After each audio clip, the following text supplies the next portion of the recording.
chegamos a mais um momento de pequenas reflexões, que tem como tema ter sempre um coração misericordioso. A liturgia de hoje nos apresenta Jesus curando um paralítico, dizendo: Coragem, filho, os teus pecados estão perdoados. Mateus capítulo 9, versículo 2. Mas por que Jesus quis perdoar os pecados do paralítico e não o curar logo da enfermidade? Jesus nos olha por completo quando nos colocamos diante dele. O seu amor por nós não fica preso apenas a um detalhe. Por isso que ele primeiro procura purificar o homem paralítico, para depois curar a sua enfermidade. O mundo não entende isso porque não consegue nos ver por completo, apenas nos ver no detalhe, seja ele qual for: social, raça, econômico, financeiro, religioso, profissional, etc. É assim que vemos os nossos irmãos.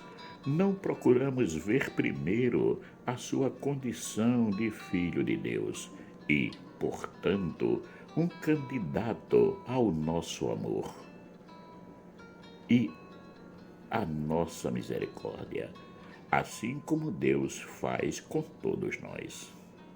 Portanto, com essa lição, Jesus nos mostra o quanto é importante acolher o outro com misericórdia, compaixão e amor. Porque sempre, quando pensamos de fazer o bem a alguém, procuramos sempre as pessoas que nos são gratas ou que não nos tenham feito algum mal. Normalmente, não nos esforçamos em fazer o bem àquelas pessoas que não nos são gratas. Só que Jesus veio nos mostrar como é que devemos viver para alcançarmos a vida eterna em Deus.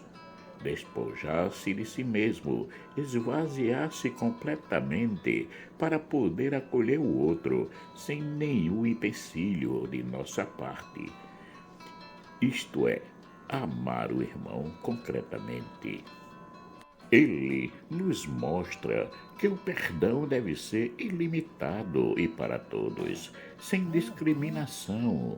No Pai Nosso, nós dizemos: perdoai-nos as nossas ofensas, assim como nós perdoamos a quem nos tem ofendido.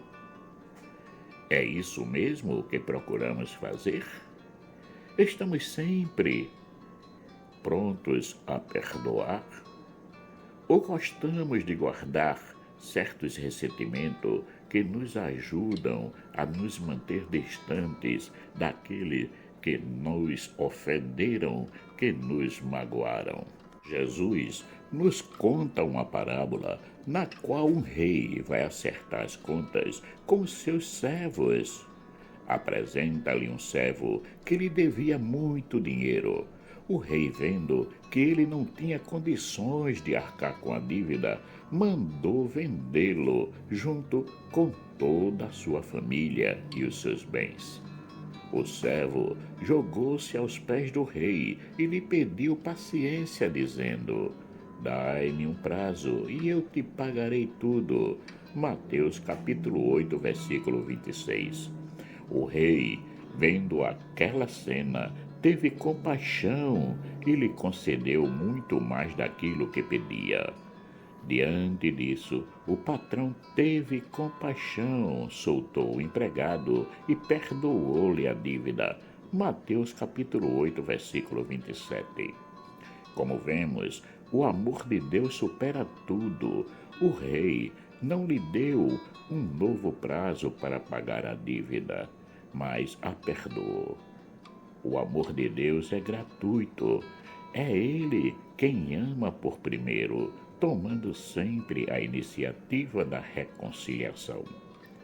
Vejamos o que fez aquele servo que lhe foi perdoado a dívida. Ele nos representa muito bem. Ao sair da presença do rei, encontrou um companheiro que lhe devia apenas 100 moedas.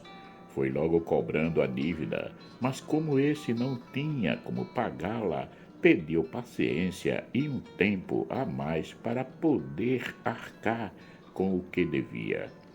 O servo não quis saber de nada e mandou prendê-lo. Mas as coisas não pararam por aí. Os outros companheiros, vendo o acontecido, foram ao rei e lhe contaram tudo. O rei mandou chamar aquele servo ingrato e lhe tirou o perdão da dívida e mandou prendê-lo, devendo ficar preso até pagar o último centavo da dívida.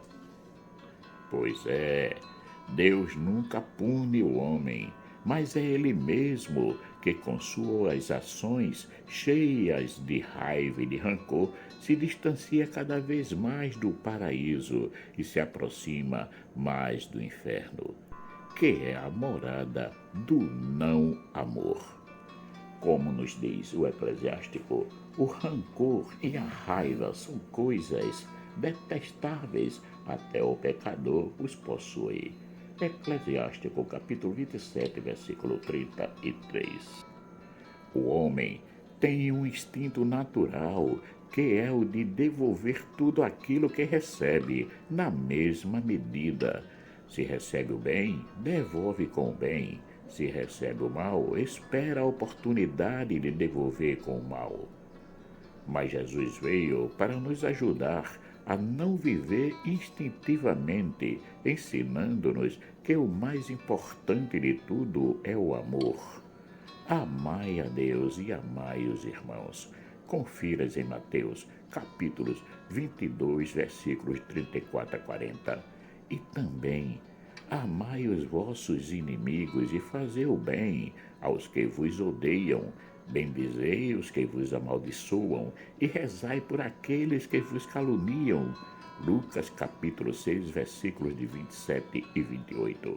Portanto, nada de revanchismo. Com essas orientações, e por que não dizer, com esses preceitos, nós cristãos somos chamados a dar um passo a mais, a fazer algo bem diferente daquele que o mundo faz. E se fazeis o bem ao que vos fazem, que graça alcançarás? Até mesmo os pecadores agem assim. Lucas capítulo 6, versículo 33. O nosso mestre não nos coloca algo que não possamos fazer. Pode até ter as suas dificuldades, mas nunca será impossível a sua realização.